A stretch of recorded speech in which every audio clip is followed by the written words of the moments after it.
The Tigers here with your player of the week, Jiizuke, ready to get some thoughts from you after winning this prestigious title. It's not the first time for you, but what does it mean for you to be able to hold this with high esteem?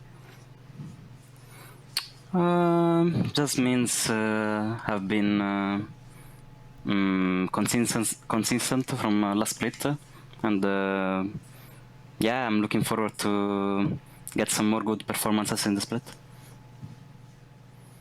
Well, speaking of good performances, no one expects a perfect game to happen, but that's what we got. What does that first game against CLG say about you and the preparation that EG has going into the split? Yeah, just I think we learned a lot from practice, and that day we were just yeah, we made 0 mistakes and showed on stage. We just made a clean sweep in I don't know how many minutes, like 23, 24. It was cool to happen since it was not happening since 2017 as well in NA. So yeah. Definitely making a splash since you came over to the LCS, though I think many fans expect the next game to go a bit differently. Cloud9 are your next opponents. They're still strong, but so is EG. What are your expectations for this matchup? Yeah, Cloud9 is seen as the god right now in LCS, unbeatable, and we also played in Liquid this week, so it's basically top 3 battle for us. This week matters a lot. It will mean if we are yeah, the best team or not, I guess. But I think even if win or lose, we are gonna still keep improving, and yeah, just try to improve ourselves more. You describe them as gods, but who knows? Maybe it takes a strike of evil genius to take them down. Thank you, Jiizuke, for speaking with me once again. And for everybody that is watching, if you would like to cast your vote on who you think should be the MasterCard Player of the Week, go ahead and do so at MasterCard Nexus on Twitter for your chance to earn some free RP. With that, let's send things over to the State Farm Analyst Desk. Thank you very much, the Tigress. We called this matchup a number of things at the top of the day, but in essence, it boils down to 2 undefeated teams so far going head-to-head. Someone will move to 3-0, someone will fall. And I want to take a look at that mid lane, Jiizuke versus Nisqy. Both of these guys, we've got a clash of styles here, Mark, and they are both flanked by star junglers.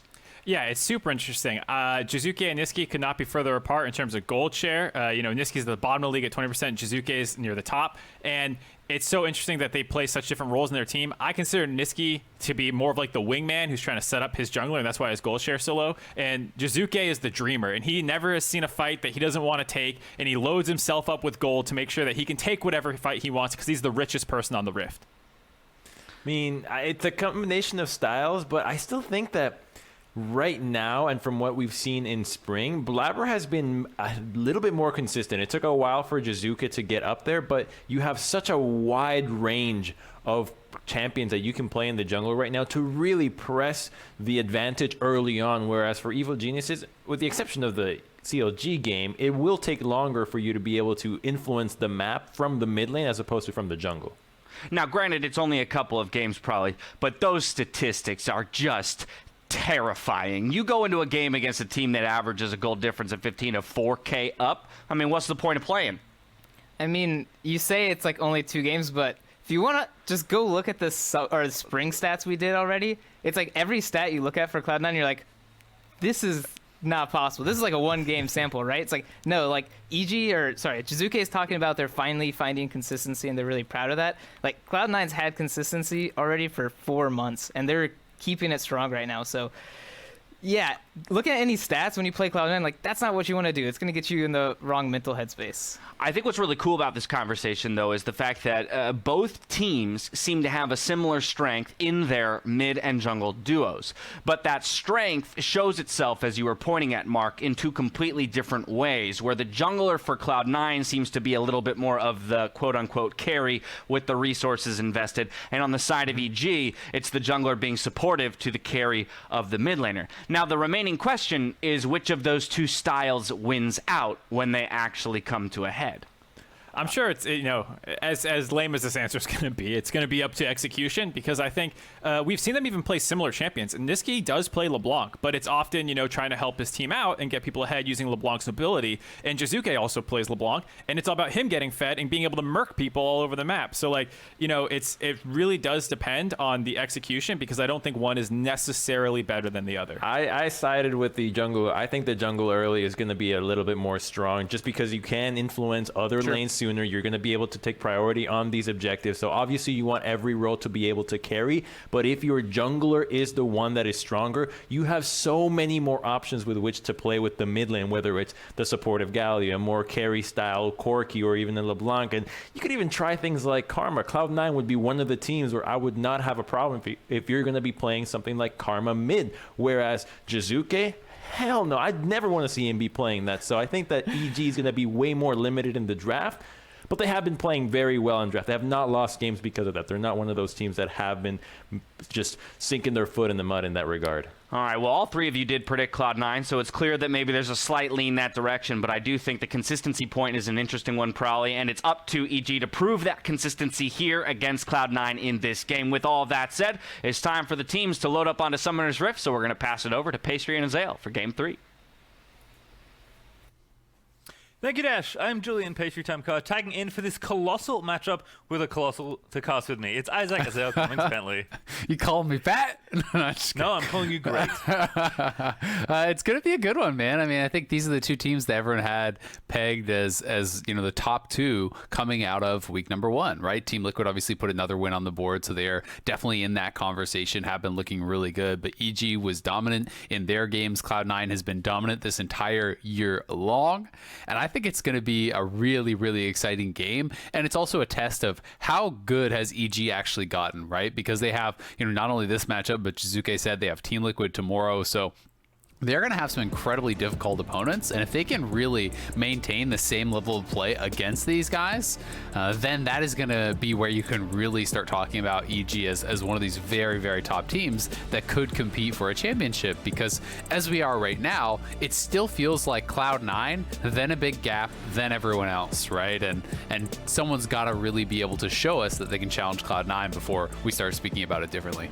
Yeah, I mean, going undefeated after 2 weeks is exciting, but usually not that much to talk about. But given the schedule EG have had to play with C9 today and TL tomorrow, as you mentioned, I think they'd certainly be deserving of the hype, as they're already into champion select for this game. Graves and Trundle going to be banned by C9, along with LeBlanc, a very key takeaway from Jiizuke, and then Syndra, Varus, and one more to come for EG. Yeah, very quick bans coming out from Cloud9. Clearly, they had their first 3 planned early on and are kind of just whipping through that. A lot of targeting done towards Svenskeren, taking away the Trundle, taking away the Graves, some of the most powerful and kind of comfortable picks perhaps for him. Blaber has already played 2 games of Olaf, crushed on the Olaf both games, so I wouldn't be surprised to see them go straight to that. This does mean you're giving up the possibility of that Aphelios over to Bang, which is considered one of those big power picks that is kind of what I am expecting. Has done fairly well in general in that kind of Aphelios Ezreal trade, which is what we have seen most often, with Varus just kind of being permabanned and then Aphelios and Ezreal being really the most popular after that. There are obviously some other options beside just the Ezreal. We've seen things like some of the mages bought, obviously Fnatic playing things like even Soraka bought. We've seen Misfortune.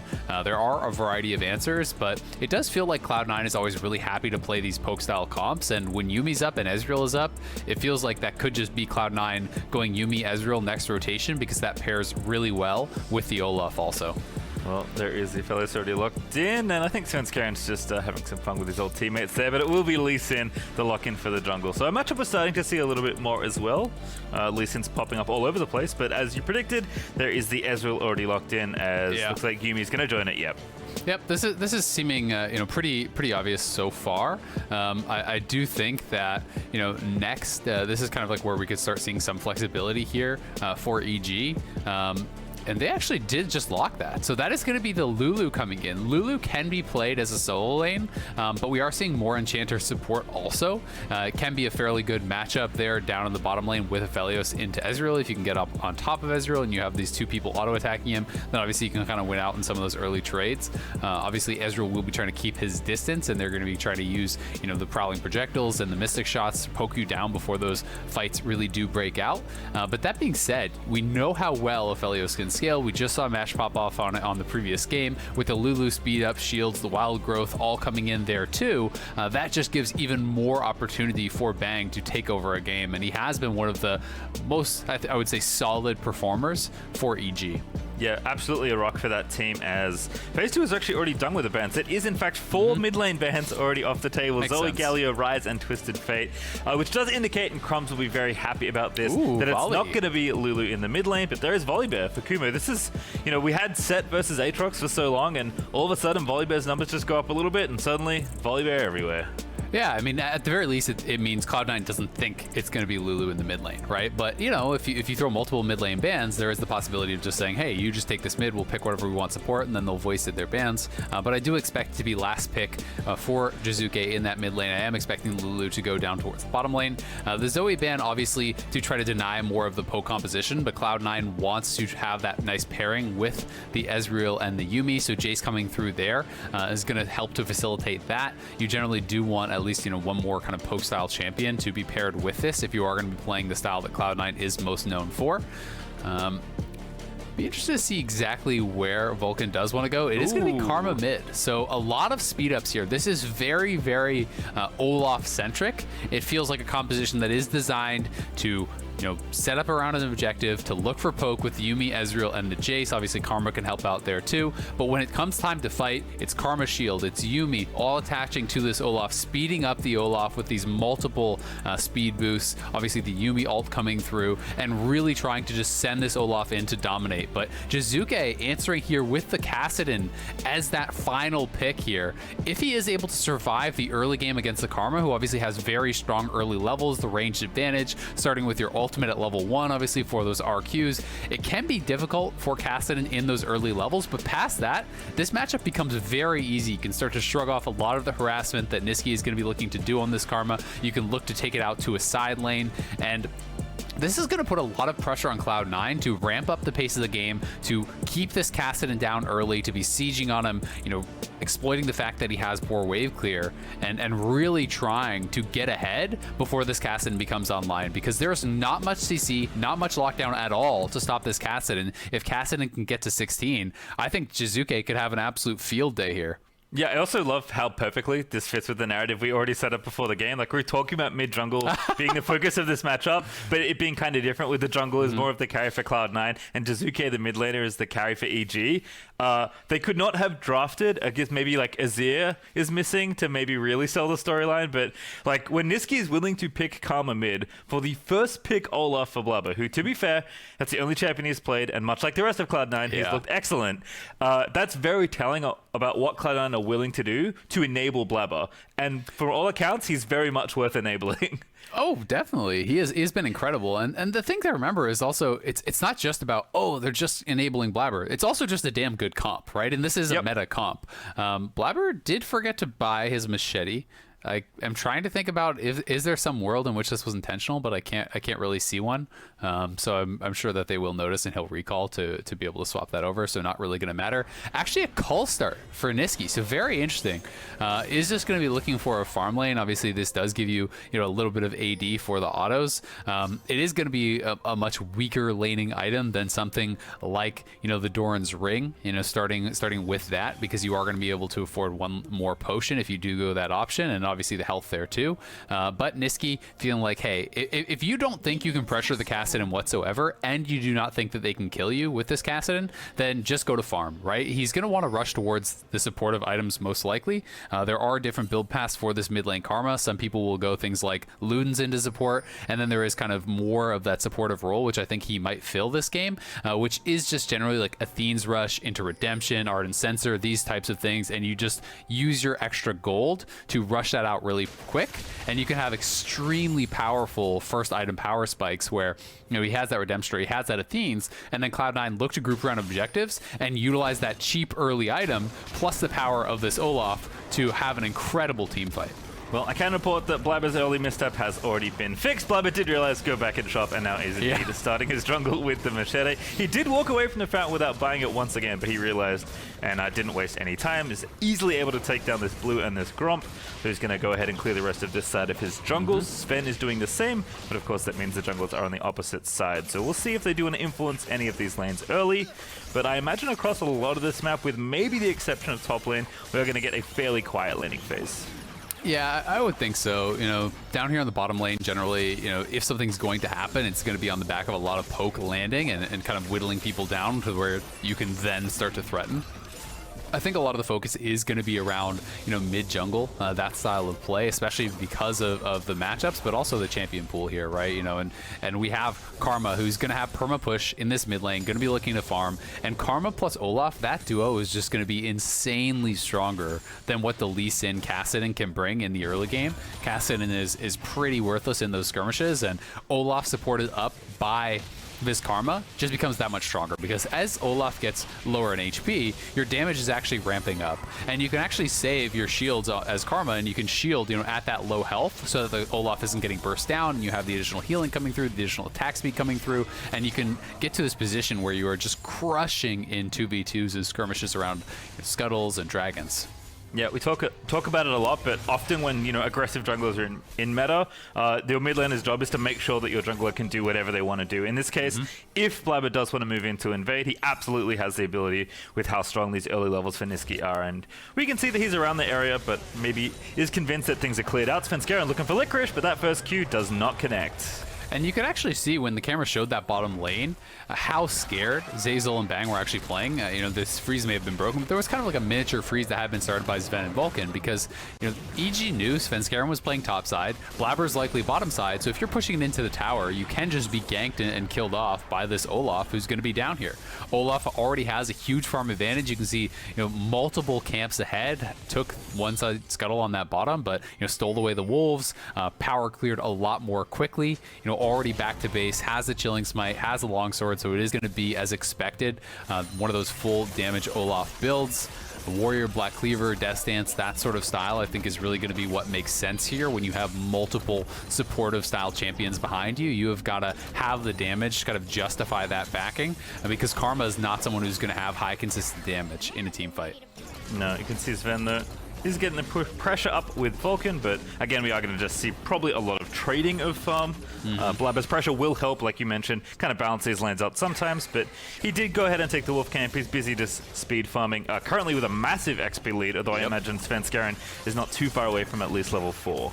Yeah, there's not that much to catch up on, though, because not only did Blaber do more camps, like he did the 6 camp clear, whereas Svenskeren did a 4 camp clear on his first rotation. Blaber also turned that into essentially a 7 camp clear because he stole away his opponent's wolves, right? So he took something away from his opponent, cleared more of his own side, so he has the respawns coming up more quickly. And you can also see that mid lane is going great. Nisqy has really been using the auto attacks here, you know, trying to get the added damage out of that bonus AD that the call does have. And they're actually looking to set up a dive here. TP coming in. Jiizuke's got a flash. He does flash, but Nisqy has to get out of the way from under the tower. Over Blaber goes, and once again, it's first blood for the Cloud9 jungler. Yeah, very well done here. Despite really respecting that dive, Jiizuke goes down anyway, and I've got to say, he is screwed. Like, I almost feel like game is boom off of mid lane at this point. He had already used his teleport. It is 48 CS to 20 in that mid lane, and dying without TP at this point means you are falling so far behind in experience, so far behind in gold. They are stacking this wave, pushing it in. They have the Olaf coming in on the other side. Jayce has already based, just bought, so he's on a power spike. He's going to TP in on this minion. They set it up with the tether, so there's no choice for Jiizuke but to just flash over the wall, and no way out for him whatsoever, as he is not 6 yet. So this was just perfectly timed with the base, with the wave coming in, and Jiizuke is really, really screwed at this point. Like, you are already looking to play a super long game to have any hope of Kassadin being relevant. Like, you're thinking 20 plus minutes into the future. I sure hope we haven't lost by then. And it gets worse because Blaber got the Drake out of that as well. Kumo, they're going in onto Licorice. Trying to slay his old teammate, does pop the Stormbringer, but Licorice is forced to flash away. Kumo flashes in though, he's gonna get the solo kill under the tower! Well done, and that is something that can really open up some opportunities here for EG. The solo kill up on that top side. Licorice not really respecting the Volibear up there, and got a little bit cocky, I think, going in for an aggressive trade. Had already used his knockback before Kumo had actually jumped in with the ultimate. So, with that knockaway on cooldown, Kumo was able to ult in, get really aggressive, and he got Licorice low enough that he could just flash in to finish him off under the tower. Very well played by Kumo, and this is a matchup especially for Jayce where you're going, lethality here because he wants to play more for the poke style comp, more for later and less for that 1v1. Otherwise, he'd be going for things like Blade of the Rune King, Black Cleaver. But if you're armor stacking against a lethality-based Jayce and you get ahead, the Jayce damage starts to become pretty irrelevant in that 1v1. So Licorice is very quickly going to lose a lot of his pressure up there. Yep. With so few flashes on the top half of the map, we'll see if Svenskeren can line up a gank. Still very far behind Blaber, who's continuing to get ahead. 21 farm up right now, and still up a level. In fact, he's taken his red buff away because, of course, your Karma is perma-pushing. Kassadin can't do anything. Blaber will already do this, probably on Olaf, but given the game state, he's even more encouraged to do so. Exactly, yeah. He'd probably do it no matter what, but he's definitely not trolling when he's doing it this game. It's the right call for sure. The other thing worth noting is that the Volibear looks like it's just going to be, potentially a Frozen Heart Rush. This could just be, sitting on a Glacial Shroud and going into another direction. But I do think Frozen Heart is pretty powerful this game. Olaf, fairly reliant on the attack speed. Their AP damage is very low over on the side of Cloud9, especially because Nisqy is actually going for this full supportive style build that I talked about with the Athene's Rush, as predicted. So, this is going to mean that a full armor stacking Volibear can be very, very difficult to deal with. And, if you aren't able to kind of kill some people off as Cloud9 on the initial push, the team fight is going to get tough because you can send this full armor stacking Volibear jumping into the back line, ulted up by Lulu, massive amounts of bonus health from the ultimates combined there, and it can be extremely disruptive in that team fight. You can see the handoff for the blue has been completed, I believe. Blaber finally giving something else away to his teammates, but did also take the Rift Child recently. So he has been everywhere as far as farming this map, both the big objectives and the little camps on both sides of the jungle, as we do watch Zven, Bang, and friends continue their poke battle in the bottom lane, but still even on farm there as expected. Zven, though, I like this move, sneaking into top lane. They're going to try to dive it. So, potentially they could look for it, but it is actually looking like he just wanted to use this to actually cover the push of Kumo. They were worried that Blaber could potentially be up on the top side. But you always have to remember that this is actually a really strong diving combo, the Volibear plus the Lee Sin, because you can disable the turrets with that Volibear ultimate, so you can ult in on top of the Jayce, stun him up with your Q. That guarantees that the Lee Sin will land his Q, and that sort of combo with that turret shut off means if you know where Olaf is, that can be a very dead top laner. But Olaf does show up mid, and they are looking to push this in. Again, exploiting that lack of wave clear that Kassadin had. This is something I was talking about earlier, and it's always kind of that stuff of nightmares for Kassadin. You want to have this safe area that you can be farming at under your turret early on in the game. You want to be able to kind of stay away from a lot of these pushing situations where your lack of wave clear really can get punished. Yeah, under 10 minutes, just barely, and the first tower has already been felled. And that's the big one as well, the mid-outer falling thanks to Blaber's Rift Herald and the pressure they built up earlier in that 1v1. So, as you mentioned, it's going to be an extremely long journey for Jiizuke. But we'll see how that one unfolds much later into the game. On the Nisqy side, the Athene's is already finished. He's got the Aether Wisp as well, and the Forbidden Idol. And the Cull is almost ready to cash in as well. Just 2 farm to go until he's cashed in on that one. So as far as game plans go for Cloud9, up, almost 3,000 gold. Certainly looking good as Bang is getting some harass down in onto Zven. But with how much Zven has lost in this early game and how active Nisqy and Blaber has been, they just really haven't been able to do too much. It's just Kumo's solo kill that's kind of the current bright spot for EG. I mean, that's the thing. It's where are you going to fight? You can't really fight in either of the rivers because Nisqy's going to move to you so much faster, especially because Jiizuke is on this scaling build and got put so far behind. He's just going to be pretty worthless any of those types of fights. That's why we're not even seeing them move to try to contest a dragon. And that is kind of the C9 win condition because, as far as this mid lane matchup, Kassadin outscales Karma comically hard, especially with this sort of Karma build. But for now, Karma is going to be building towards this 2-item power spike that are really cheap items, very powerful early on, and it's going to be about, can Cloud9, get this Infernal Soul? They already picked up 2 dragons pretty much on spawn. So they can be looking towards, 21, 22-minute Soul, assuming they do continue to stack this up. And guess what? Infernal Soul really is advantageous anytime you're playing those poke compositions, especially that Cloud9 likes to do. Here comes Nisqy top lane though. Kumo has to know something's up. He does have his flash, but TP in from EG. We'll see what Jiizuke can get done here. Blaber's making his way up, but he's a little late. Nisqy in the Alcove trying to get out. Oh, the extra blast cone from the Infernal Drake, but Nisqy needs to hit it. Does dodge the Q there. I think Sven didn't quite have it, and Nisqy does not go in the right direction. The shield's not enough to save him as Blaber is here. 2v3 time perhaps for Cloud9. Blaber's in there. He wants it. Gonna go Ragnarok in onto Kumo. Gets the help out of the Stormbringer. He gets 1 kill already. The Jayce gets another! And now Jiizuke in trouble. Does have his flash, but it's gonna get shot up by Licorice, and they might try something under the tower here if Jiizuke stands in the wrong spot. That was a really good attempt from EG to turn that around, getting in there. They did get that initial kill, and they almost burst Blaber down, and now on this bottom side, going for the 2v2 kill. Yeah, I like this a lot. Final chapter popped there to try and defend, but bang with so much damage to the wild growth on, but Sven's ulti doesn't quite connect, and now the TP down from C9 is going to perhaps cause a turnaround. Nisqy flashes in, so much speed for the Yuumi. Zoomies, there's one! Bang going to be the second as he gets latched onto, and what a counter gank from the teleporting Karma as Kumo's here, but it's far too late for this one, buddy. Back home we go. Yeah, the Bears got to get out of there real fast. Both those TPs feeling a little bit late, honestly. Not sure if that was right on respawn for Kumo, but it does come in. The teammates have already been taken down on that bottom side. Obviously, EG feeling like they need to try to force something in the 2v2, knowing they are incredibly behind. I mean, look at the gold lead. It's 6,000 at 13 minutes, and Cloud9 just makes it look so easy.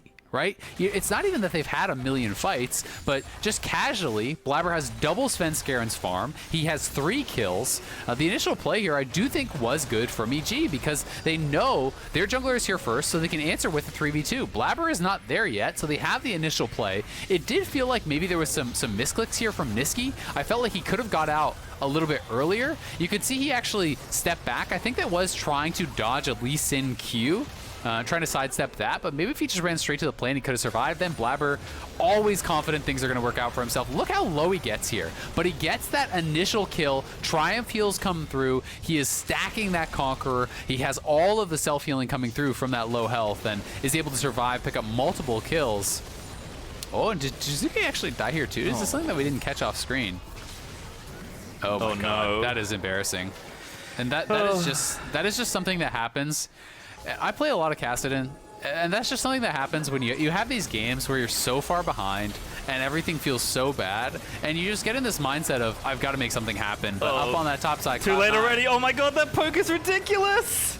Licorice and Blaber, like 2v3 with wild growth used by Zeyzal, get a kill, and they're going for more.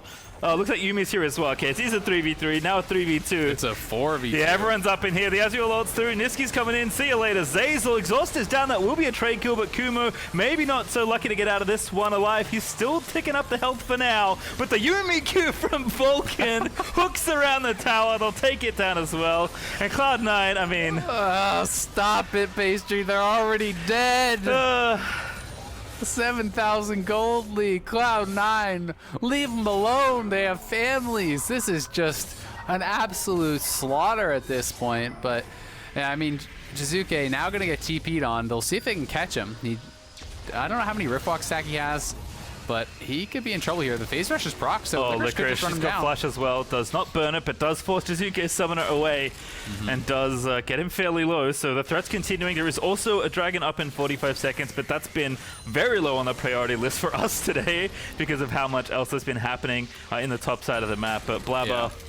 I'm going to submit this game as proof when people say I can't carry my solo queue games. I'm like, just look at this man. Yes, he has 2 enchanters on his team, but you can do it. I don't think Blaber is the good example to be like, just play like Blaber. I mean, the man has like an 80% win rate in LCS.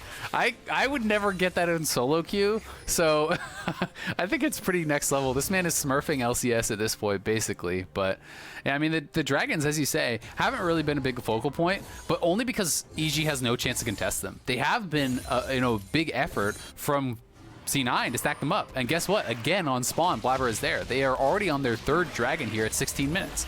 They're going to be putting themselves on soul point. And now it seems like they actually just don't want to give up anything. So they're actually charging up here to this top side. They're going to try to take away the Rift Herald so that EG can't even have a trade. They get nothing. Cloud9 says, no, we get both objectives. We won't trade for this. We're going to come up, take the Rift Herald away, then go back and still take the dragon, put ourselves on soul point, make sure we get both the Rift Heralds. They're up an enormous amount of gold, and they're really just checking all the boxes to make sure there's no possible way that EG can come through. You know, even the teleport from Licorice down to that bottom side, you know, forcing out the flash from Jiizuke, making sure that Jiizuke can't pick up any sort of easy gold, is just showing how much they want to keep this Kassadin down, because they know that's a win condition from EG. Licorice also starting to get Kumo somewhat low, but Volibear's health bar can be pretty deceptive. Licorice going to go back, but here comes Blaber. Kumo had to know this was coming all along, Storm bringing it a leap out, but does already flash away, and I think that's just going to be him chased down under the tower. Ragnarok popped on Blaber, just destroys him before he can even reach the safety of the turret, and it wasn't safe anyway. I mean, he is just so strong, Blaber, and the true damage on the E, you know, really just punching through that final bit of health there from Kumo, making him look like he's not tanky at all. Casual level 12 Olaf here against the level 9 Lee Sin, higher than both of the solos on EG. Also, you know, going to take the tower, going to take the Rift Herald, they're going to take the dragon.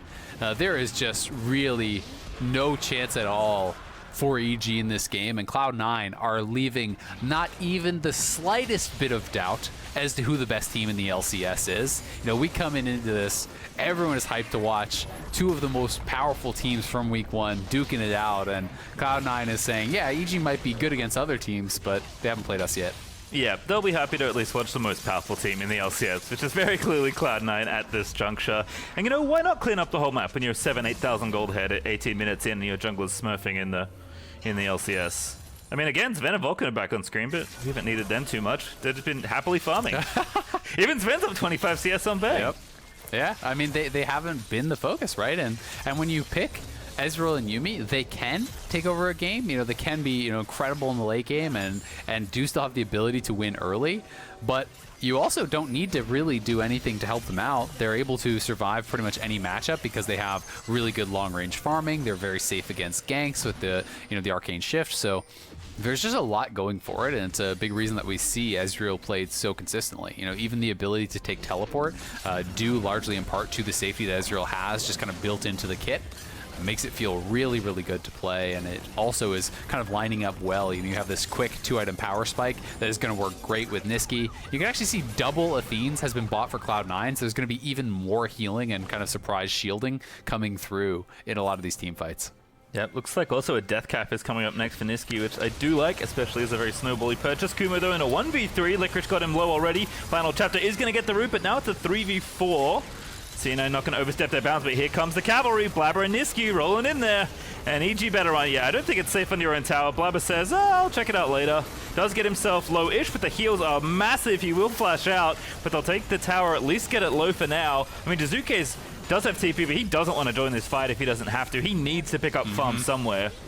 Exactly, and that's why Cloud9 is forcing so hard, because they know even if Jiizuke TPs, great. Who cares? He's not farming in the side lane. The only chance that EG has is Jiizuke getting to 16 and just taking over. So Cloud9 are going to force. They know their win conditions. They know their windows of opportunity. And that is one of the things that makes them so scary with these types of compositions compared to a lot of other teams in the world, is that they recognize we have got to fight. We have got to push the advantages. They're so good at doing it. They have no hesitation to take the fights, to snowball the objectives, and they know how to keep, you know, champions down all the way from their picks in champion select to how they have moved and spent teleports to keep Jiizuke down, to the early tower dive and Rift Herald committed to take away his safe space at farming. Cloud9 has had a very coherent game plan, and they have executed on it pretty much flawlessly so far. Yeah, that last force in bottom lane's like the worst the play has gone so far this game for Cloud9, and they still got a decent amount out of it here. Up 9,000 gold now as the Soul Dragon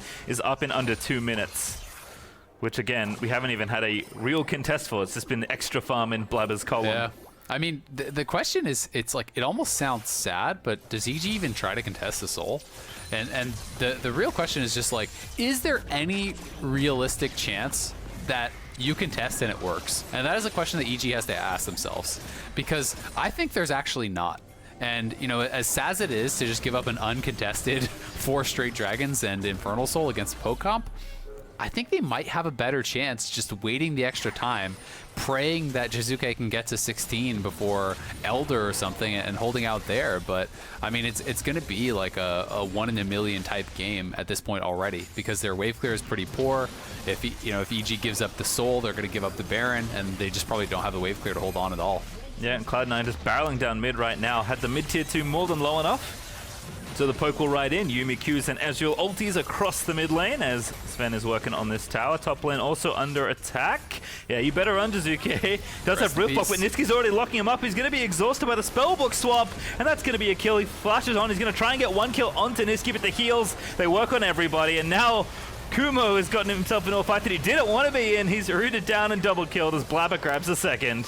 They just make it look so easy, man. It's ridiculous. They go wherever they want. They do whatever they want. Cloud9 is running over this game completely, looking so incredible again here in summer. And there was a lot of discussion, coming out in spring. A lot of people were really sad, about the cancellation of MSI, very understandably. And there was kind of this talk about, this sucks. Cloud9 looks so good in spring. Are they going to be able to maintain it for summer? Are they going to ever have a chance to kind of have this dominant form and go into international play? Well, guess what? They look even better, I think, in summer. With jungle even stronger, Blaber can really just dominate. And EG is going to make their final stand here at this Infernal Soul.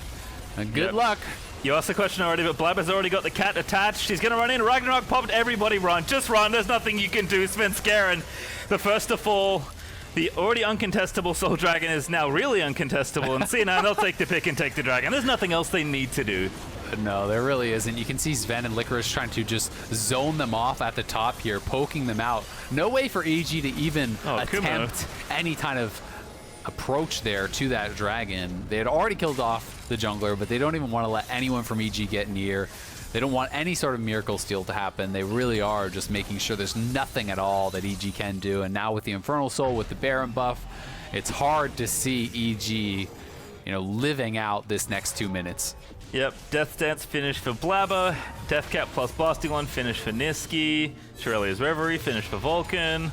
Looks like we are just going to be picking a lane and doing what damage you can with the rest of this Baron buff, which given the 12,000 gold lead now for Cloud9, seems like it'll be enough to finish off this game. Like you mentioned already, the probabilities here for EG are not good, given how well Cloud9 have played this game. Yeah, I mean, really, I think the only way that EG kind of lived through the Baron buff is if Cloud9 really wants to play it even slower and safer. But I think, given the circumstances in the game, there's no reason to. The thing that EG wants most is time for this Kassadin 2 scale. Obviously, Kassadin nowhere even close to where he needs to be to have relevance in this one. But this one has been a bit of a nightmare game for really any Kassadin player. Jiizuke kind of struggling start to finish, really getting bullied hard, getting dove, getting denied in the side lanes, and Cloud9 just running over the game before he's really had a chance to be relevant. Yep, Licorice will take down the bot inhib, and the rest of Cloud9 will assault the mid lane. Again, plenty of poke here with the Infernal Assault so early on. Blaber is just frontlining between the towers, not even helping the team hit the structure down. Licorice is going to get jumped on by Jiizuke, but he pops him away with a Thundering Blow as Blaber, with the cat on, is going to keep running forward. I mean, he's like 2v5. I like those odds. Let's go. Yeah. Yuumi's there hanging out. Blaber's going in. The poke is massive onto Svenskeren, and Blaber just not stopping. Doesn't even need the ulti yet. Licorice pops down the Aphelios. May have been the best chance for a defense here for EG, but I just think there's nothing left. The Cloud9 will have yet another dominating win as the very last stand will come in from Kumo and friends. But EG, they will not deny another fast-paced win from Cloud9ers. I think we're going to get some Pengus and some Fountain Dives. At least the former, if not the latter. Jiizuke, he had such a rough time in lane. They're already making it worse as Cloud9 will finish off that Nexus. The man's not even safe in his own fountain. Come on, give him somewhere.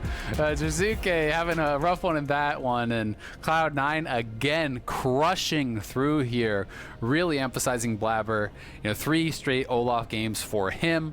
3 straight different looks really for the rest of the team. Have been kind of mixing up things elsewhere, but has really been a lot about Blaber so far in this summer split. And despite the fact that there's a lot of other champions people feel are higher priority than Olaf, at a certain point you're just going to have to make Cloud9 pick something other than Olaf to show you that they can do that too. I have no doubt they can, as they had a lot of flexibility in spring, but Jeez, man, Blaber makes Olaf look so damn broken. He gets so far ahead before anything has ever happened. His laners are always pushing him and there to assist him, and it allows him to have, you know, such insane clear efficiency to do whatever it is that he needs to do to have the best possible game for himself, which is then paid back tenfold to the rest of the squad because he gets every dragon, takes every Rift Herald, and he runs over every team fight. Yep, it's another statement game from Blaber and the rest of Cloud9. When we return, though, the State Farm Analyst Desk will break down that win. Don't go anywhere.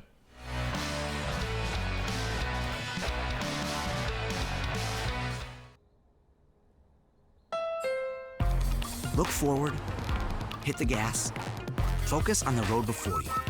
The Honda Civic, with standard Honda sensing. It's fun, always.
Welcome back to the State Farm Analyst Desk as the Honda MVP Blaber and the rest of Cloud9 can call themselves victorious after that win over EG. And it was quite a display from Cloud9. We talked about EG opening up the split with the perfect game. Sure, this wasn't perfect for Cloud9, but it was pretty damn dominant. I am so glad we actually saw Blaber's pathing in the FlyQuest game, because he did the exact same thing here against EG, and it just slaughtered what the Kassadin and Lee Sin had to do. He had a ginormous lead over the Lee Sin, and then when they dove him, it was game over from that point on. I mean, the entire draft was kind of reminiscent of everything C9 has been doing so far. They have the supportive mid laner and the Karma. They have the Yuumi as well, who can hop on the Olaf. The big wrinkle was the Jayce, which was a range counter pick into the Volibear because Volibear tends to do well into melee matchups. So all around, a very cohesive draft out of C9, and you got to see what they can do with it. I also sorry, go ahead. I gotta say though, like this draft works for C9. This draft probably doesn't work for you. Like we have a no CC comp. We have like very low like AP profile in the composition. Like this can go bad if you're not stomping early game the way that Cloud9 does. So this is not like a perfect draft. Everyone can do it. Well, and to your point there, needing to stomp early, there was even a scary moment when that early kill goes the way of Kumo in the top lane as we roll through some of those early game highlights. Again, Blaber just showing that aggression, even Licorice coming down to help here in the mid lane. But Mark, no more perfect champions than these two to illustrate the point of Dreamer versus Wingman. First, we gotta watch Licorice E the Volibear. No, not the minion. Oh, he E the wrong thing backwards. It's so tragic. He's gonna back up, right? He's not gonna stay. No. So just so you know, Volibear struggles in range matchups, especially ones with self-peel like a knockback. You gotta actually do it correctly. But this is to your point, the Wingman versus the Dreamer thing. You know, here comes Nisqy flying up here to help his carry out with the Jayce, as well as whenever Olaf's gonna show up. And this turns into a really scrappy fight that both these teams actually kind of want. It's just about, like we kind of talked about, execution. Without a doubt, yeah, you can see even in here misplays and great plays on both sides of the coin. The first kill going over to Evil Geniuses, but ultimately it'll be Cloud9 that wins out. Yeah, and at this point, Blaber already had a 2-level goal lead, and I want to also reiterate on the Dreamer part of Jiizuke, right here, because he's going to die here, but he went with the greediest possible setup on Kassadin. I mean, if you're trying to go Kassadin into a tough matchup, which I don't even think Kassadin was such a good pick here against so many shields, you're going to die like this, but you needed to go Doran shield and fleet footwork. He went Conqueror and Refillable, which is just asking to get bullied. That was the Dreamer thing right there, though. 2v1, and you think you can actually win that fight, so you stick around. No other mid laner is going to think, like, oh, I might hop in there and try and get a clean-up kill. We'll see. And this is immediately following that top lane play that Nisqy says, I don't need to go back to my lane. I'll blow the TP to come bot and finish what was started in the 2v2, picking up another 2 kills here. But I'm just so happy in a weird way to see these teams throw their weight behind their given playstyles and really test their own mettle against each other. We did clearly see that of the two teams, Cloud9 came out the better in this game here today. But more than anything, now I'm just like, when did they play again? I want to know when these two teams play again, and I want to see how EG reworks their approach up against this version of Cloud9. I want to see someone get rid of this Olaf. 3 games in a row, he continues to get away with this. The draft is very simple with what Cloud9 wants to do, but nobody seems to have come up with an answer, and it looks very far from being figured out by anybody else. And so they at least thought, okay, we can get rid of the Galio, but there's so many other things that you can combo with this to let Blaber be this effective. Like, no one else is playing Olaf this well. It has to be targeted at this point. All right, let's theorycraft there for just a quick moment. I'm going to put this on you, Prolly.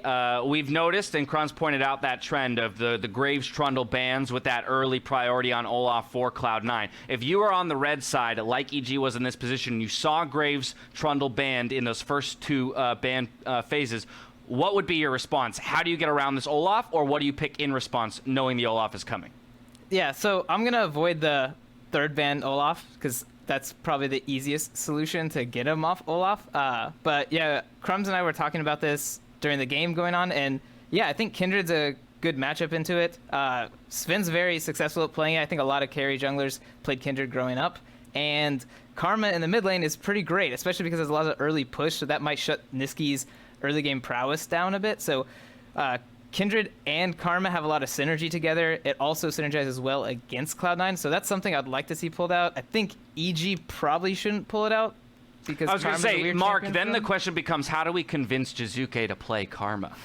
I mean, Crumbs talked about not being his champion. I would love to see Jiizuke try Karma just to see like what wonky weird ass setup that he has to play to try and be a greedy Karma, because like I just can't even imagine what that looks like. Yeah, I would love to see it. I would love to see it. Well, with that game in the books, let's go ahead and take a look to see if any of those performances rocketed someone to the top of our Samsung SSD Fast 5 leaderboards. Again, we're taking a look at a stat from every position on the map and taking a look at those top three. You see there, Hanser is still the first to 100 CS in the top lane. Blaber still with that record fast level 6 time in the jungle, and Jiizuke still topping the charts in that time to 11, supporting the idea that the man is playing for himself. Wow. Yeah. I mean, Blaber is just still the craziest one. Well, nobody's playing Olaf, actually, so it does speak to the fact that he's able to get away with power farming and getting that far ahead. He ended up flame horizoning his opponent, but that just should mean that other teams should maybe try to start to incorporate this. At least 100 Thieves try to pick it up after they lost to it. So people are catching on to what Cloud9 is doing and slowly learning. Anything stand out here as like a total anomaly for you guys? I mean, so it's not on this, but Blaber hitting level 6 at 5 minutes and 36 seconds. Last game at 5 minutes, he was 418 gold up. So this is not just like he's levels up, like he's huge amounts of gold up as well. So yeah, I don't know, the Blaber stat's still pretty nuts to me. Well, from here, we're going to focus in a little bit on that mid lane leaderboard, take a focus on that. But, you know, the primary thing here being the focus on the individual statistic of leveling up to 11. And you notice there, Nisqy still sitting mid to bottom half of the pack, and yet on the #1 team in the league. It doesn't quite matter when he's able to play Karma and then hit his entire build, which really is just Athene's and Ardent Sensor, by 12 minutes. Like, once you hit that spike, you can just start roaming around and letting all the gold and experience be continued to be funneled into your jungle Blaber. So I think it's par for the course, and it just speaks to how he can play with less gold and experience and still have a big impact.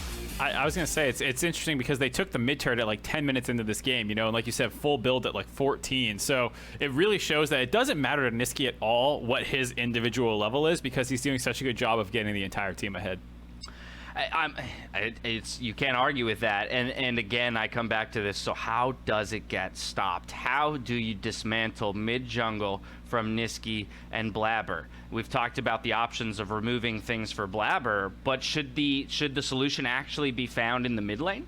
I mean, you have to fight early, right? Cloud9 is not going to just let you scale up, which is, I think, what EG's game plan was. Anytime you pick Kassadin, that's what you're trying to do in the first place. So you need to be able to contest these early fights. And so if they are just stronger at that, you're going to have to come up with ways to outnumber them quickly. So we saw FlyQuest give us a glimpse of what that looked like, which was using teleport from the top lane faster. So incorporating a top lane that can get priority and getting teleports into the skirmishes early could surprise Cloud9 and get you winning those early skirmishes and then establishing some map control. So we have a little bit of a glimpse of how to do it. It's just going to take some incredible execution to pull it off. I would also throw in, with some of the jungle, you should only target one. Like, don't try and target jungle and mid. Pick one to focus more of your bans on, I think, to potentially try and limit it. Olaf and Graves are really strong power farmers who can then take over, but they are also not very fragile. And I think if you start pushing them on to Nidalee and some of these other champions, that if they make a mistake, they can actually really, really fall behind in the game. I think some of those might be harder for him to execute on. Kindred maybe as well. I mean, we know he has a great Kindred, but just something to shake up what is clearly working for them right now with the Olaf and what would be the Graves if they gave that over. Get them off those two in particular. Well, rematch between EG and Cloud9 comes week 6, day 2. That will be Saturday of week 6. So I'm counting on EG to go back into the hole, come up with something really interesting and ingenious, and give Cloud9 a real run for their money next time around. It's time for us to take another quick break. When we return, we've got our final game of the day, which pits Dignitas against CLG. We'll see you soon. TP coming in. Jiizuke's got a flash. He does flash, but Nisqy has to get out of the way from under the tower. Over Blaber goes, and once again, it's first blood for the Cloud9 jungler. Blaber's in there. He wants it. Gonna go Ragnarok in onto Kumo, who gets the health out of the Stormbringer. He gets one kill already. The Jayce gets another, and that's gonna be a kill. He flashes on. He's gonna try and get one kill onto Nisqy, but the heals, they work on everybody, and now Kumo has gotten himself into a fight that he didn't want to be in. He's rooted down and double killed. Blaber's going in. The poke is massive onto Svenskeren, and Blaber just not stopping. Doesn't even need the ulti yet. Licorice pops down the Aphelios. Cloud9 will have yet another dominating win.